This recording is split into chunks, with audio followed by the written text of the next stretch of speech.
ছেলেমেয়েরা দীর্ঘদিন যাবতই আমার নিকট রিকোয়েস্ট করতেছিল যে তারা বুফে খাবে এবং কোথায় খাবে সেটা আমরা দীর্ঘদিন যাবতই ইউটিউবের মাধ্যমে দেখেছি কোনটা বেশি ভালো হবে এবং সাশ্রয় হবে, সব দুইটাই বিবেচনা করছি। আর যাতায়াতেও সুবিধা হবে। যদিও আমি চাকরি করি ময়মনসিংহে, কিন্তু আমার পরিবার, আমাদের বাড়ি অ্যাকচুয়ালি সরাপাড়া। তো সেখান থেকে আমার ছেলেমেয়েরা পড়ালেখা করে, বিশেষ করে যমজ দুই ছেলে পড়ালেখা করে। তো ওখান থেকে আমরা ঢাকায় গিয়ে খাবো এবং ওই বাসা থেকে রওনা দেবো, সেটাই আমরা আগে থেকে প্ল্যান। তো আমরা চয়েস করেছিলাম যে মিরপুরের বাফেট লাউঞ্জ 12তে, এটা পলয় 12তে, এবং আমার ছেলেরা আগে ওটাতে খেয়েছে, মোটামুটি ভালো। এবং 850 টাকায় অনেকগুলো আইটেমই পাওয়া যায়। সিগনেচার আইটেম হিসেবে পাওয়া যায় হান্ডি বিফ, তারপর সি ফুড, এগুলো আছে। তো হঠাৎ গত 7 মে 2025 প্রোগ্রাম করলাম। ওই দিনটা ঠিক করলাম এই জন্যই যে আমরা সবাই তখন ঢাকায় গিয়েছিলাম একটি কারণে, যে আমাদের যমজ দুই ছেলের এক ছেলে ছোটোটা নাম জাইফ, ও মাল্টার ভিসা পেয়েছে। ওকে আমরা 9 তারিখে ওরা সিআপ করবো এয়ারপোর্টে। তো সেই জন্যে মূলত প্রোগ্রাম, ওকে কেন্দ্র করেই 2 ছেলে আবেদন করেছিল। দুর্ভাগ্যক্রমে আমার যমজের যে বড়, সে ভিসা পায় নাই, কিন্তু ছোটো ছেলে ভিসা পেয়েছে আর কি। যদিও ওদের result, all documents was same, but unfortunately আমার বড় ছেলে পায়নি। তো কারণ হিসাবে আমার কাছে একটাই মনে হয়েছে, ওর ইংরেজিতে 6 ছিল, সি, আর জাইফ যে আমার ছোটো ছেলেটা, ওর আবার বি ছিল, সম্ভবত ওই কারণেই ওকে ভিসা দেয়নি আমার ধারণা আর কি। তারপরে আমরা যথারীতি আমরা সময় মতোই পৌঁছে গিয়েছিলাম সেই বাফেট লঞ্চে। গিয়ে দেখলাম যে হ্যাঁ, ওরা 7টা থেকে চালু করে 7টা থেকে 10টা পর্যন্ত থাকা যায়। তো আমরা ঠিক 7টা বাজার সাথে সাথেই ঢুকে গিয়ে দেখি যে না, আমাদের আগেও কিছু লোক আসছে, তারা খাবার নিতেছে। পরে আমরাও খাবারটা নিলাম। তো আমি বিভিন্ন রোগে আক্রান্ত, তো আমি জাস্ট ওদের সঙ্গ দেওয়ার জন্য মূলত গেছি। তারপরেও কিছু তো খেতেই হয়। তো সাদা ভাত আর চাইনিজ সবজি ছিল সাদা। আমি আবার ঝালও খাইতে পারি না, গ্যাস্ট্রিক আলসার আছে। তো কিছু তেহেরিও নিয়েছিলাম, যেহেতু তেহেরি অতটা জাল থাকে না। তো তেহেরির ব্যাপারটা বলি, যে তেহেরিতে যে মাংসগুলো দিয়েছিল ওরা, সেই মাংসগুলা রাবার জাতীয় মাংস এবং কোনো নরম না, অত্যন্ত শক্ত এবং খুবই ছোটো ছোটো পিস। অত্যন্ত বাজে লাগছে ব্যাপারটা। বাসায়ের থেকে ভালোভাবে করি। রাইসের সাথে মাংসের অনুপাত অত্যন্ত কম ছিল। এই জন্যে হয়তো ওরা এতগুলো আইটেম দেয়। তারপর মূলত আমি প্লেন রাইসই নিয়েছিলাম বেশি করে।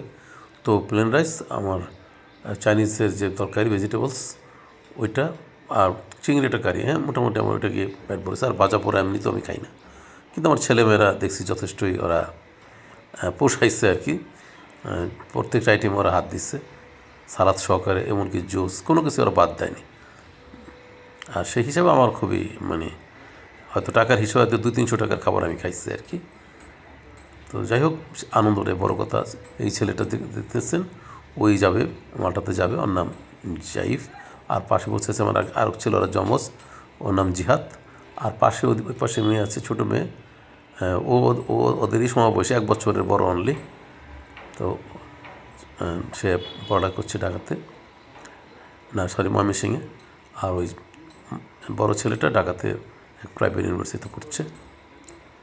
তো ওদের কাছ থেকে জানলাম যে মোটামুটি খাবার ভালোই ছিল। আর আরেকটা জিনিস পরে শুনলাম যে ওদের সিগনেচার আইটেম যে হান্ডি বিফ, সেটা নাকি ওরা 7:30টায় দেয়। তখন আবার আমি 7:30টার সময় ওদের বললাম যে আমাকে তো একটু মাংস এনে দেয় গরুর, আমি ওইটা নান রুটি দিয়ে খাবো। পরে হালকে 2টা ছোটো ছোটো 2টা পিস আর হান্ডি গরুর মাংসটা খাইছিলাম, ওইটা ভালো লাগছিলো আমার কাছে। তো সকলেই খাবার রাত 8টার মধ্যে ওরা খেয়ে পেট ভরে ফেলছে। আর আমাদের 10টার মধ্যে থাকার ইচ্ছা ছিল না, কারণ যে আমরা মেট্রো রেল দিয়ে গিয়েছিলাম। মেট্রো রেল আবার 9টার পরে বন্ধ হয়ে যায়, আর টিকিট কাউন্টার 9:30 বা 9:30 দিকে বন্ধ হয়ে যায়।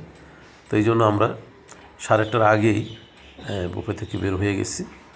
যাওয়ার পরে টিকিট কেটে তারপর আমরা সবাই আর দেরি করি নাই, ওই 8:30টায় বুফে লাউঞ্জ থেকে বা বাফেট লাউঞ্জ থেকে আমরা বের হয়ে গেছি। তারপর আমরা বাসায় যথাসময়ে পৌঁছাইছি। তো সার্বিক রিভিউ হচ্ছে যে আমার দৃষ্টিকোণ থেকে যেহেতু আমি যেহেতু অতটা খাই নাই, তো আমার কাছে আমি এমনিতে তেহারিটা একটু পছন্দ আমার, কিন্তু ওইটা আমার কাছে মোটেই ভালো লাগে না। কারণ ছোটোবেলা পুরান টাউনের বহুত তেহারি খাইছি, ওগুলো আমার অত্যন্ত মুখে লেগে আছে। ওটার সাথে কম্পেয়ার করলে এটা কিছুই না। আর যেহেতু মাংসটা আমার ইচ্ছা করি কম দিছে এবং খুবই শক্ত ছিল, আর অনেকে হয়তো ভাবতে পারেন যে না মাংস আগে মানুষের নিয়ে গেছে, না এটাও ঠিক না। কারণ আমরা প্রথম দিকেই ছিলাম, প্রথম কয়েকজনের মধ্যে আমি ছিলাম, তখনও দেখছি যে পোলাওর মধ্যে বা রাইসের মধ্যে মাংস নেই, এবং যেগুলো আছে এগুলো শক্ত, সিদ্ধ নয়। ইচ্ছা করেই শক্ত রাবার জাতীয় যে মাংসগুলো আছে বিভিন্ন গরুর বিভিন্ন অংশের, সেগুলো আর কি ওরা ওইটা দিয়ে রান্নাবান্না করছে। এটা একটা বিশাল খারাপ দিক। পরে আমার মেয়ের কাছে শুনলাম যে কাচ্চি ছিল, তো আমি তো এটা বুঝিও না কাচ্চি ছিল, খাসি ছিল। পর আমি যখন গেলাম যাই দেখি আমি ওটাকে প্লেন পোলাও মনে করে আমি তখন ওখান থেকে নিইনি। পরে দেখি যে ওখানে ভিতরে আমি করে দেখলাম যে এক পিসও মাংস নেই। তা এটা সম্ভবত মানুষের নিয়ে যেতে পারে, এটা আমি যেহেতু আগে দেখি নাই, অনেক পরে দেখছি, তো আমি জানি না সেখানে কী অবস্থা হয়েছে। তারপরেও বলতে হয় যে রাইসের তুলনায় মাংস কম থাকে। এমন নিয়ম হচ্ছে যদি 1 কেজি রাইস থেকে 2 কেজি থাকবে মাংস, এটা হলো স্ট্যান্ডার্ড নিয়ম। ওরা হয়তো সমান করছে, অথবা মাংস আরও কম করতে পারে পোষানোর জন্য। তো যাই হোক, আমাদের সার্বিক অভিজ্ঞতাটা ভালোই ছিল। তো আমি আমার পরিবারের স্মৃতির জন্যই মূলত করি, এই ভিডিওগুলো করি। আমি পারিবারিকভাবে অনেক প্রোগ্রামই করি, পরিবারকে নিয়ে আমার ঘুরতে ভালো লাগে, আমি প্রায় ঘুরি। তো এটা আমার 1 নম্বর উদ্দেশ্য হচ্ছে যে আমার বয়স হয়ে গেছে, তো বিধাতা নিয়ম অনুসারে হয়তো একদিন মারা যাব, তখন আমার ছেলেমেয়েরা বা নাতি যাতে আমাকে দেখতে পারে, ওদের স্মৃতিচারণ করার জন্যই আর কি, ওরা যাতে করতে পারে সেই জন্য আমার এই ইউটিউবে ভিডিওগুলো আমি করি। এবং সেটা তারপরেও দেখছি যে যদি কেউ আমার ভিডিওটা দেখে সেটা ভালো লাগে আমার কাছে। তো আগে একেবারে সিমসাম করতাম, এখন একটু ভালো করে করার চেষ্টা করি, যদিও এখনও পারি না। তার মধ্যেও যদি একজন আবার সাবস্ক্রাইব করে দেখি মাঝে মাঝে, করলে সেটাও ভালো লাগে। যদি আপনাদের কেউ মনে চায় যে আমাকে সাবস্ক্রাইব করবেন তো করতে পারেন আর কি।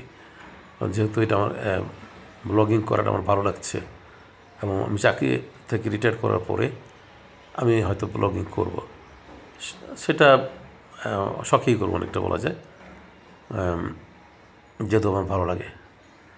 তো তবে একটা জিনিস লক্ষ্য করছি, যদি কেউ না দেখে সেটা কিন্তু আমার মনে ভালো লাগে না, এটা আবার খেয়াল করছি আর কি। তো সেই জন্য অনুরোধ করবো, যদি আমাকে অনুপ্রেরণা দিতে চান বা সাপোর্ট করতে চান তাহলে সাবস্ক্রাইব করবেন। আর আমি আগে কখনো ভিডিওতে বলতাম না, ইদানিং সাবস্ক্রিপশনের কথাটা বলি এই জন্যই, আমি দেখি পৃথিবীর বিখ্যাত যত ব্লগার তাদের 1 মিলিয়ন, 2 মিলিয়ন, 3 মিলিয়ন সাবস্ক্রিপশন, এমনকি 4 মিলিয়ন সাবস্ক্রিপশন, তারাও দেখলাম সকলের কাছে চায়। উদাহরণস্বরূপ নাদির ওন্দাগু, সেও কিন্তু বলে, সালাউদ্দিন সুমন সেও বলে, ইন্ডিয়ার যদি বলি শিবাজি, এক্সপ্লোর দ্য শিবাজি, সেও বলে। তারপরে আমাদের বাংলাদেশে একজন বিখ্যাত ব্লগার এমডি ফিজ, সেও দেখি মানুষের কাছে রিকোয়েস্ট করে। তো এই জন্য ওদের কাছ থেকে অনুপ্রাণিত হয়ে আমিও বলছি যে আসলে অনেক সময় দেখছি যে আমিও নিজেও, ওরা যখন রিকোয়েস্ট করে আমি সাবস্ক্রিপশন করি। এবং আমি আরেকটা নীতি ফলো করি যে আমি যদি কারো কাছ থেকে একটা তথ্য নেই বা কারো ব্লগ দেখে যদি আমার একটু বিনোদন লাগে, আমি এমনিতে করি, ওটা সাপোর্টের জন্যই করি।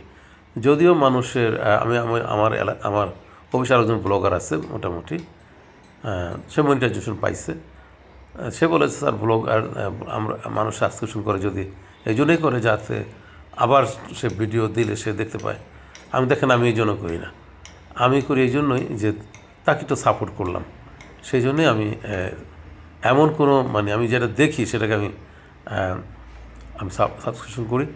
আর কেউ যদি বলে রিকোয়েস্ট করি সেটা আমি একেবারে 100% করি। আর অনেক সময় হয়তো খেয়াল থাকে না, করি না।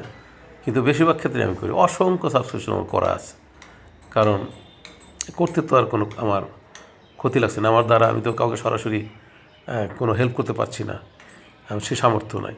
একটা ক্লিক দিয়ে যদি একটু হেল্প করা যায় সেটাই খারাপ কি, সেই জন্য আমি করি। কিন্তু তো যাই হোক, অনেক কথা বললাম, মনে কিছু নেবেন না।